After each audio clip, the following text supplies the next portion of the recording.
6 p.m. on Wednesday here in Korea. Welcome to our newscast. I'm Daniel Che, and these are the headliners for this newscast. With no hope of resolving our lawmakers' gridlock over withdrawing the nation's electoral map, National Assembly Speaker Chung Yoo-hwa forces the direct referral of the bill. With plans like injecting a quarter of next year's national budget in economic management and easing regulations to boost investment, the Korean government expressed confidence in seeing a 3.1% growth for 2016. While on a humanitarian aid trip to the North Korean city of Najin, a South Korean-born Canadian pastor has been sentenced to a lifetime of labor by a North Korean court. He was accused of conducting religious activities to overthrow the regime. Korea's National Assembly Speaker has seen enough. He vowed to use his authority to ensure the proposed plan for redrawing electoral districts is put to a vote before the year is up. However, he has stopped short of using this power to force the passage of other bills. Ji Myung-gil starts us off. National Assembly Speaker Chung Yoo-hwa showed his determination on Wednesday to wield his authority, forcing the direct referral of a bill to resolve the current gridlock over readjusting electoral boundaries. It's a serious matter that rival parties have failed to reach a conclusion over the redrawing of constituency boundaries. Before or right after December 31st, I will have to take action as the electoral matter will be regarded as a state of legislative emergency. Chung said the current situation could harm next year's general election because the current district system will be invalid from January 1st. This would be an unprecedented scenario in the lead-up to April's general election. If the parliament does not approve a new electoral map by the end of December, candidates would technically be campaigning in constituencies that may be scrapped or rendered invalid next year. Concerning the presidential office's pressure to vote on economy-related bills and the counterterrorism bill, Chung said he remains wary of forcefully exercising his authority. According to Clause 85 of the National Assembly Act, the Speaker can put a bill to a vote in the event of a natural disaster or a state emergency. Considering the current economic situation, I cannot refer the economy-related bills to a vote at a plenary session. The presidential office of Cheong Wa-dae has been pressuring the Assembly to pass bills they say will help Korea's sagging economy and prevent terrorism threats. During his press conference, Chung Yoo-hwa stressed that these particular bills need bipartisan consensus before they clear the National Assembly. Ji Myung-gil, Arirang News. After hearing next year's economic policy plans, President Park Geun-hye says Korea needs a contingency plan that now is a critical time for the Korean economy, particularly in determining whether it can take another leap forward or slump into slowing growth.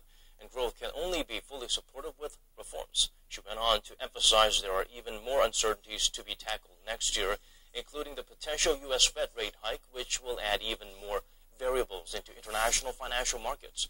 According to the president, reform is the key to supporting balanced growth in such difficult times.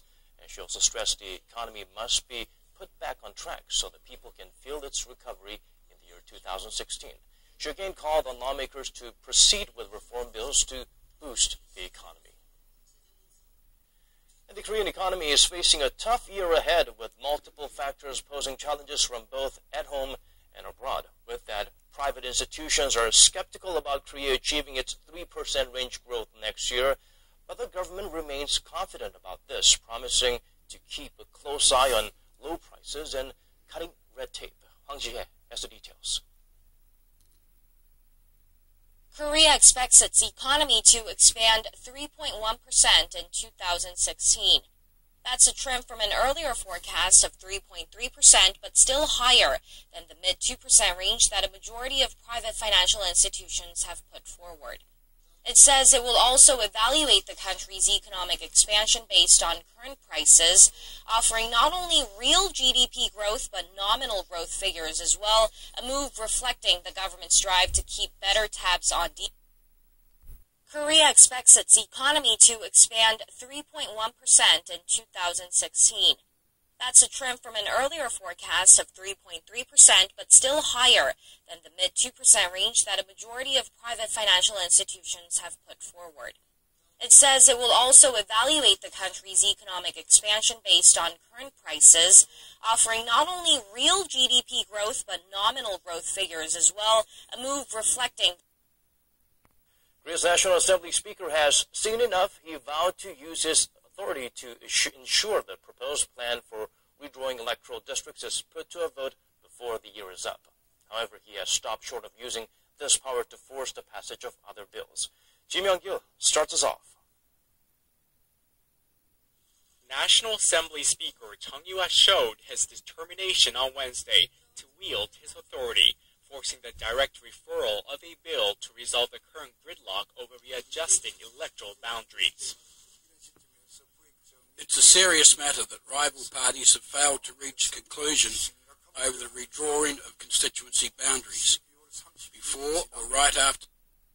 This rate hike since June 2006 is expected within the next 12 hours. The announcement will likely come at the end of a two-day meeting already underway of U.S. Federal Reserve policymakers.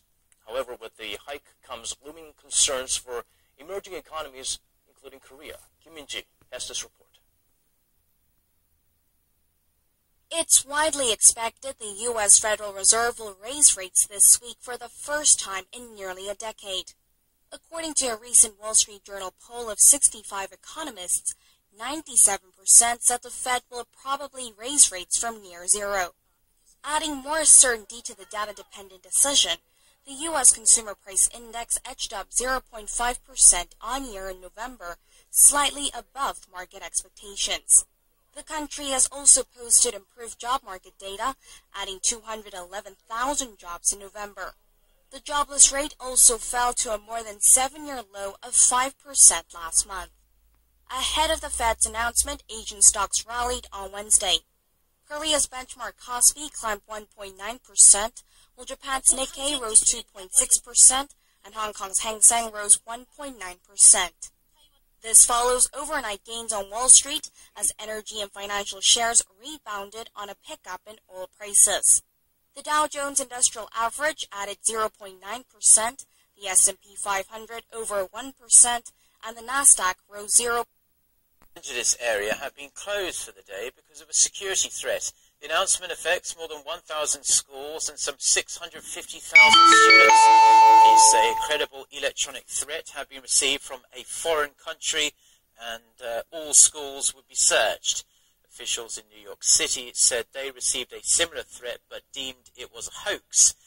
California is on edge following the deaths of 14 people in San Bernardino, 100 kilometers east of LA, in a shooting carried out by a married couple thought to have been inspired by the Islamic State group.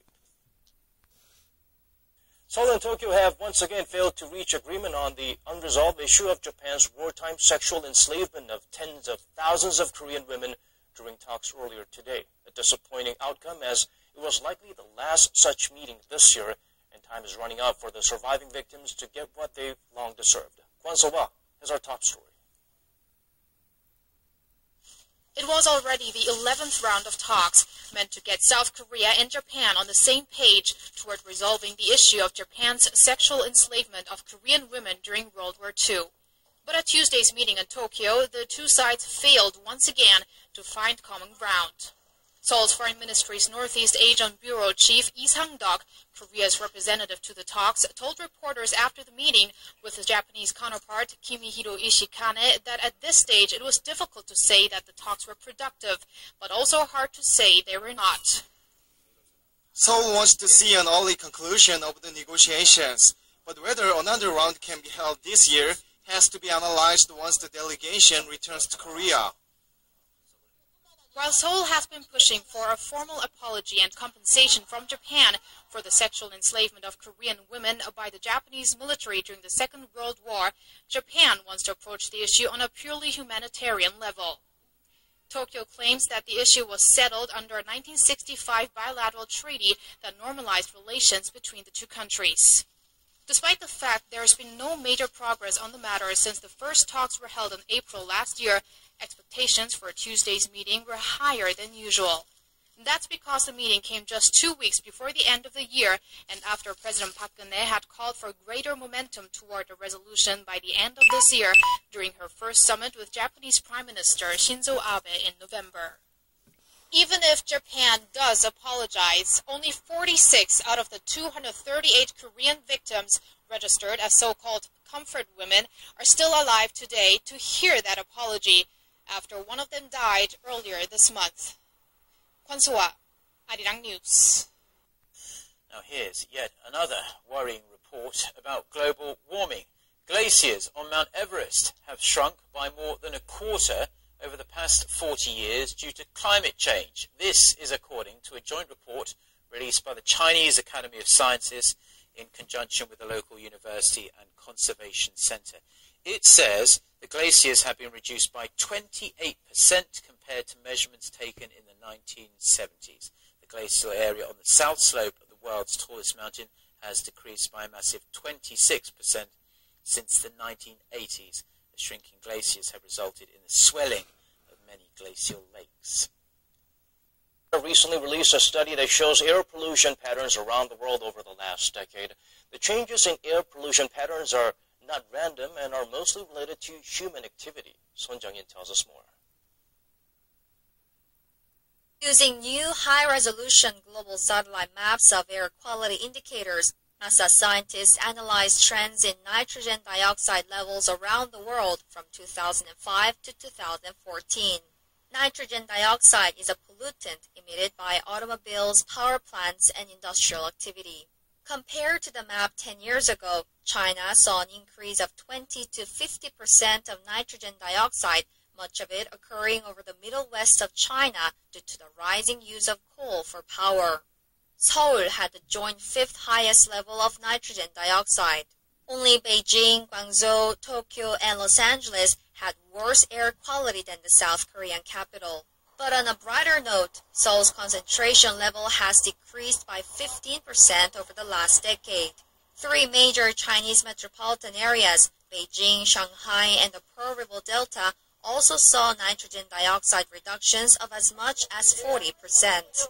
The US and Europe are among the largest emitters of nitrogen dioxide, but both regions showed the most dramatic reductions between 2005 and 2014. This was largely due to their efforts to reduce air pollution through environmental regulations. Son Jung-in, Arirang News. The European Union and members of the European Parliament are expected to agree a new data protection law governing the uses of personal data. Now, it would replace a patchwork of 28 different laws and give regulators greater enforcement powers. Companies would have to report privacy breaches to authorities or face stiff sanctions. The details of this sweeping reform, our Kwon Jang-ho reports. After 4 years of deliberations and negotiations, the European Union is finally looking to update its current data privacy law that has been in place since the 90s. Reformed law will require internet companies to not only give users greater information on how personal data will be used, but also get their consent to use it. The age of consent will be raised from 13 to 16, with younger users needing parental permission to share personal information. The law also aims to deter companies from hiding cyber attacks. Data breaches will need to be alerted to national authorities within 72 hours.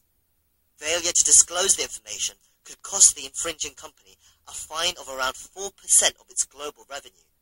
For internet giants like Google and Facebook, that could mean billions of dollars. But there is an upside. Currently, all 28 EU members have their own individual data protection laws. The new reform plans to bring them all together under one regulator or a one-stop shop instead of dealing with every EU national authority individually. Fines and sanctions will become stricter, putting internet companies under greater pressure. But when dealing with the EU bloc as a whole, it should be simpler and clearer. Still, experts warn that care needs to be taken. When collecting and using information from people in the EU, Korean companies will have to be stringent on whether it complies with the new regulations. Consultation with law experts will likely be necessary. Once the regulation is signed off, internet companies will have 2 years to come into compliance. Kwon Jang-ho, Arirang News.